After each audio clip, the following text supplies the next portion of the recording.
Hello viewers, இன்னைக்கு நம்ம பார்க்க போறது Death Note episode 22 part 1.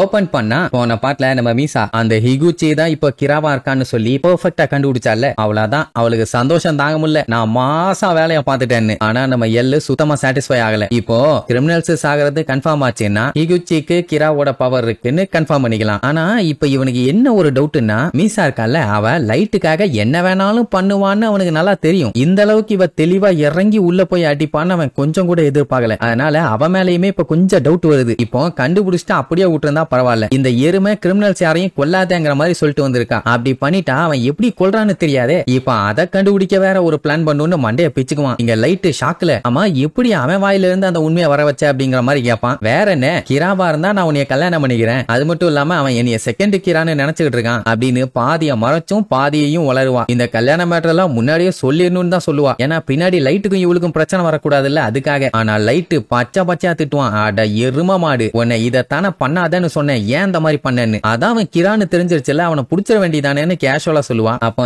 L இருந்துட்டு, ஏன் மட்சுடா இவ வந்து சொன்ன உடனே நீ ஜெயிச்சுட்டோம் கண்டுபிடிச்சிட்டோம் நம்ம சாதிச்சிட்டோம் தானே கத்திட்டு இருந்த. இன்னுமே அவன் எப்படி கொல்றான்னு நமக்கு தெரியாது. அவனை பிடிக்கிறதுக்கு நமக்கு 10 நிமிஷம் ஆகாது. ஆனா பிடிக்கிறதுக்கு முன்னாடி அவன் எப்படி கொல்றான்னு தெரிஞ்சுக்கிட்டு தான் நம்ம பிடிச்சாகணும் அப்படின்னு உடனே லைட்டுக்கு புரிஞ்சு போச்சு. அப்படின்னா இப்ப கிரிமினல் சாகிறது ஸ்டாப் ஆயிருச்சுன்னா அவன் எப்படி கொல்றான்னு தெரியாது. அதனால அதை கண்டுபிடிக்கிறதுக்கு எல்லு கொஞ்சம் பயங்கரமா யோசிப்பான். அதுக்கப்புறம் அந்த வெடின்னு ஒருத்தி இருக்காளே அவளை கூப்பிட்டு எல்லாமே பக்காவா இருக்காங்கிற மாதிரி விசாரிப்பான். அதாவது அவள் அந்த கம்பெனிக்குள்ள அங்க இங்கன்னு கேமராஸ் எல்லாம் செட் பண்ண சொல்லியிருப்பான்ல, அது எல்லாத்தையுமே செட் பண்ணியாச்சான்னு தான் கேட்கறான். ஆல்மோஸ்ட் எல்லாம் செட் பண்ணியாச்சு, 70% ஆஃப் த பில்டிங்கே கவர் பண்ணியாச்சுங்கிற மாதிரி சொல்லுவா. சரி கம்பெனி வேலையை முடிச்சாச்சு, மத்த வேலைகள்னு கேட்டா வட்டாரி நானு மட்டும் என்ன பண்ண முடியும், எத்தனை வேலையை பண்றதுங்கிற மாதிரி கடுப்பாயிருவா. சரி ஒன்னும் பிரச்சனை இல்ல, இப்போ ஹிகுச்சியை மட்டும் போக்கஸ் பண்ணுங்கம்பா. அதுலதான் ஒரு பஞ்சாயத்து. ஏன்னா இது வரைக்கும் அவங்க சொன்னவங்க எல்லாத்து வீட்லயும் பிக்ஸ் பண்ணிட்டா. ஆனா ஒரு சில பேர்த்தோட வீடு மட்டும் வேற லெவல்ல செக்யூரிட்டி சிஸ்டம் இருக்குது. ஒன்னு மிடோ, இன்னொன்னு நமிகாவா, இன்னொன்னு இந்த ஹிகுச்சி. இல்லையா அவனுக்கு 2 பேர்த்த விட இந்த ஹிகுச்சி இருக்கானே ரீசெண்டா தான் அண்டர் கிரவுண்ட்லாம் கட்டி இருக்கான். அதுல அந்த ரூம் பாத்தீங்கன்னா எலக்ட்ரானிக் வேவ்ஸ பிளாக் பண்ணும். அந்த இடத்த உடைச்சுக்கிட்டு உள்ள போறதுக்கே 2 நாள் ஆகும். அப்படி இருக்கும்போது எப்படி உள்ள போய் கேமரா வச்சுட்டு சேஃப்டியா வெளியில வர்றது? டெஃபினட்டா அவன் கண்டுபிடிச்சிருவான். உடனே சரி ஒன்னும் பஞ்சாயத்து இல்ல, wire taps, tracking device, cameras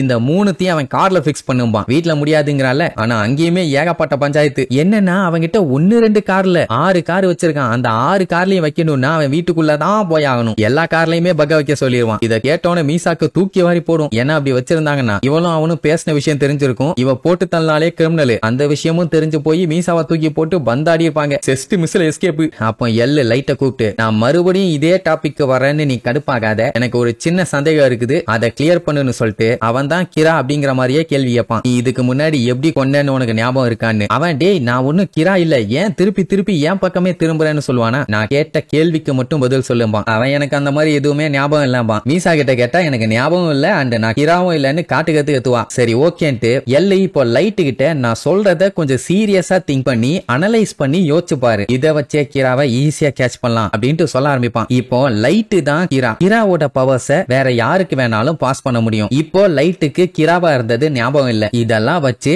சின்ன ஸ்டோரி மாதிரி பில்ட் பண்ணுவோம், அதை உன்னால கெஸ் பண்ண முடியுதா பாருன்னு ஒரு ட்ரை. இப்போ லைட்டு தான் கிரா, நீ வந்து மாட்டிக்கிட்ட. இந்த பவரை வேற ஒருத்தன் உனக்கு கொடுத்து அதை கண்ட்ரோல் பண்ணி வேற ஒருத்தனுக்கு மாத்தி விடுறானா, இல்ல அந்த பவரை அந்த சிச்சுவேஷன்ல மாட்டிட்டு இருக்கும் போது நீயே வேற யாருக்காச்சும் மாத்தி விட்டுருப்பியா அப்படின்னு உன்னை நல்லா யோசிச்சு பார்த்துட்டு டெஃபினட்டா அந்த டைம்ல கிராவா நான் இருந்தேன்னா நான் தான் அந்த பவரை மாத்தி விட்டுருப்பேன் அப்படின்னு உடனே அதேதான். ஏன்னா இதைத்தான் அவனு யோசிச்சிருப்பான். ஏன்னா இப்ப இந்த பவரை வேற ஒருத்தன் கண்ட்ரோல் பண்ணி பர்சன் டு பர்சன் மாத்திட்டு இருந்தான்னா போட்டு தள்ளுறதுக்கு மெத்தடே தேவையில்லையே, அவனே இங்க இருக்க எல்லாத்தையும் போட்டு தள்ளியிருப்பானே. ஆனா நம்ம லைட்டு கிட்ட இருந்து அந்த பவர் வேற ஒருத்தனுக்கு போறதுக்கு ரொம்ப நாள் ஆயிருக்கு. இப்போ நிஜமாவே மேல இருந்து ஒருத்தன் இவங்களை பாத்துக்கிட்டு இருக்கான், அவன் தான் இது எல்லாத்தையும் பண்றான்னா எப்பவோ எல்லாரும் செத்து இருப்போம், இல்லன்னா அவனோட கண்ட்ரோல் படி தான் எல்லாருமே ஆடிட்டு இருப்போம். இதெல்லாம் வச்சு பார்க்கும்போது லைட்டுக்கு கிரா பவர் இருந்துச்சுன்னா டெஃபினட்டா அது இவங்கிட்ட இருந்து இன்னொருத்தனுக்கு போகணும்னு சொல்லி அவன் தான் டிசிஷன் எடுத்திருப்பான். இதெல்லாம் கேட்ட உடனே ரொம்ப தேங்க்ஸ்ப்பா, இப்பதான் எனக்கு ஒரு 99% எல்லாமே கிளியர் ஆயிருக்குதுன்னு பயங்கரமா ஒரு பிளான போடுவான். என்னன்னா ஹிகுச்சியோட பவரை அவன் வேற யாருக்கும் மாத்தி விடாத மாதிரி ஒரு சிச்சுவேஷனுக்கு அவனை கொண்டு வரணும். அது மட்டும் இல்லாம அவன் எப்படி கொல்றான் அப்படிங்கறதையும் கண்டுபிடிக்கணும். அதுக்கு ஹிகுச்சியா அலைய ஒண்ணும், அவன் ஒண்ணும் நம்ம லைட் அளவுக்கெல்லாம் புத்திசாலி இல்ல,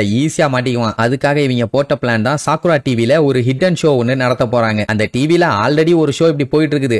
வாரம் டெமுக்க வாங்குறவன் கிராவை வச்சு ஒரு ஸ்பெஷல் ஷோ பண்ணிட்டு தான் இருக்கான். அதுல இவங்க என்ன பண்ண போறாங்கன்னா ஒரு 3 மணி நேரத்துக்கு ப்ரோகிராம கடன் வாங்கி இவங்க ஷோ பண்ண போறாங்க. அந்த 3 மணி நேரம் முடியும் போது கடைசியில கிரா யாரு, அவன் என்ன பண்றான், எங்க இருக்காங்கிற உண்மையை வந்து சொல்ல போறானாமா. அதெல்லாம் ஓகே. ஹிகுச்சி வந்து ஒரு பிசினஸ்மேன். அவன் எல்லாம் உட்கார்ந்து டிவி பார்த்துட்டு இருக்கிறது ரொம்ப அரிது. அவன் அந்த ப்ரோகிராம பார்க்கலனா அது பஞ்சாயத்து. அதனால தான் நாமிகாவா இருக்கான்ல, அவனுக்கு கால் பண்ணி ஹிகுச்சிய டிவியை பார்க்க சொல்லணும். அவன் சொன்னா அவன் கேட்பான்ல, டிவில பேசிட்டு இருக்க ஆளு சொல்ற ஒவ்வொரு விஷயத்தையும் ஹிகுச்சி கேட்க கேட்க அவனுக்கே தெரிஞ்சு போயிடும் அவன் நம்மளை பத்தி தான் பேசிட்டு இருக்கான்னு. டெஃபினட்டா அந்த டைம் அவன் பதட்டப்பட்டு கிறுக்குத்தனமான வேலையை பண்ணத்தான் செய்வான். சரி, இப்ப இந்த விஷயத்துக்காண்டி யாரை யூஸ் பண்ண போறாங்க? ஐபரையான்னு பார்த்தா அவன் ஆல்ரெடி ஸ்பையா அவனோட ஐடென்டிட்டியை ரிவீல் பண்ணிட்டான். வெடியையும் யூஸ் பண்ண முடியாது, ஏன்னா அவன் மத்த விஷயங்கள்ல பிஸியா இருக்கா. சோ அப்படி இருக்கும்போது ஹிகுச்சி கொல்லணும்னு நினைக்கிற ஒரு ஆளு, அவன் பேர் எனக்கு தெரியும்னு கான்பிடென்டா இருக்க ஒரு ஆளு, அவன் தான் அங்க போகணும். அப்பதான் கரெக்டா இருக்கும். மட்சுடா பார்த்துட்டு அப்படி யாரையா இருக்கா அப்படின்னு கேட்ட உடனே அத்தனை பேர் அவனை கூடுவாங்க. அப்பவே அவனுக்கு தெரிஞ்சு போச்சு, ஆஹா வளைச்சு நம்மள தாயா பாக்குறாங்கன்னு. ஏன்னா இதுக்கு முன்னாடி இவங்க மீட்டிங்க நம்ம பையன் ஒட்டு கேட்டான்னு சொல்லி அவன் மேல ஆல்ரெடி ஒரு புகார் இருக்குது. ஆனா இவன் செத்துட்டான் அப்படிங்கறதுனால தான் அவன் பேசாம விட்டுட்டான். சோ இவன் போனாதான் அது கரெக்டா இருக்கும். பட் அதுக்காக அவன் ஸ்ட்ரெயிட்டா உட்காந்து பேச போறான்ட்டு இல்ல, கிளாஸ் பிரைவசி ஸ்கிரீனும் வாய்ஸ் ஃபில்டரையும் யூஸ் பண்ணி ஒருத்தன் பேசுறான் ஆனா யாரு என்னன்னு தெரியாத மாதிரி பண்ணணும். அப்பதான் பைத்தியம் பிடிச்சி என்ன பண்றோன்னு தெரியாம பண்ணிட்டு இருப்பான்னு சொல்லி முடிவே பண்ணிட்டான். அதோட விடல, சரி மூஞ்சி தெரியாம தான் இருக்க போது அப்ப கவலை இல்லன்னு மச்சோட நினைச்சிட்டு இருப்பானா. எல்லாம் என்ன சொல்லுவான், ஆக்சிடென்ட்டா அந்த கிளாஸ் தட்டுப்பட்டு விழுந்து இவனோட மூஞ்ச அவன் பாத்துருவானாமா. யாரு? ஹிகுச்சி. ஆதாடி என்ன போட்டு தள்ளவே முடிவு பண்ணிட்டாங்களான்னு இவனுக்கு ஆடும் அல்லு விடும். ஈசா என்ஜாய் பண்ணுவா. வாவ், கேட்கும் போது வேற லெவல்ல இருக்குதுன்னு. கிராவோட ஐடென்டிட்டி எண்ட்ல ரிவீல் ஆயிருங்கிற மாதிரி வேற சொல்லிடுவாங்களா. அது மட்டும் இல்லாம அவனோட பேரு ஹச்சில ஆரம்பிக்கும்னு வேற சொல்லிடுவாங்க. அப்பவே ஹிகுச்சிக்கு தெரிஞ்சு போயிடும், அவ்வளவுதான் நம்ம மாட்டிக்கிட்டோம், நம்ம பேர் அவன் சொல்லிடுவான்னு. சோ அந்த டைம்ல அவன் டெஃபினட்டா ஆக்ஷன்ல இறங்கித்தான் ஆகணும். அந்த டைம் அவனை கொல்றதுக்காக அவன் என்னென்னலாம் பண்றான் அப்படி இப்படின்னு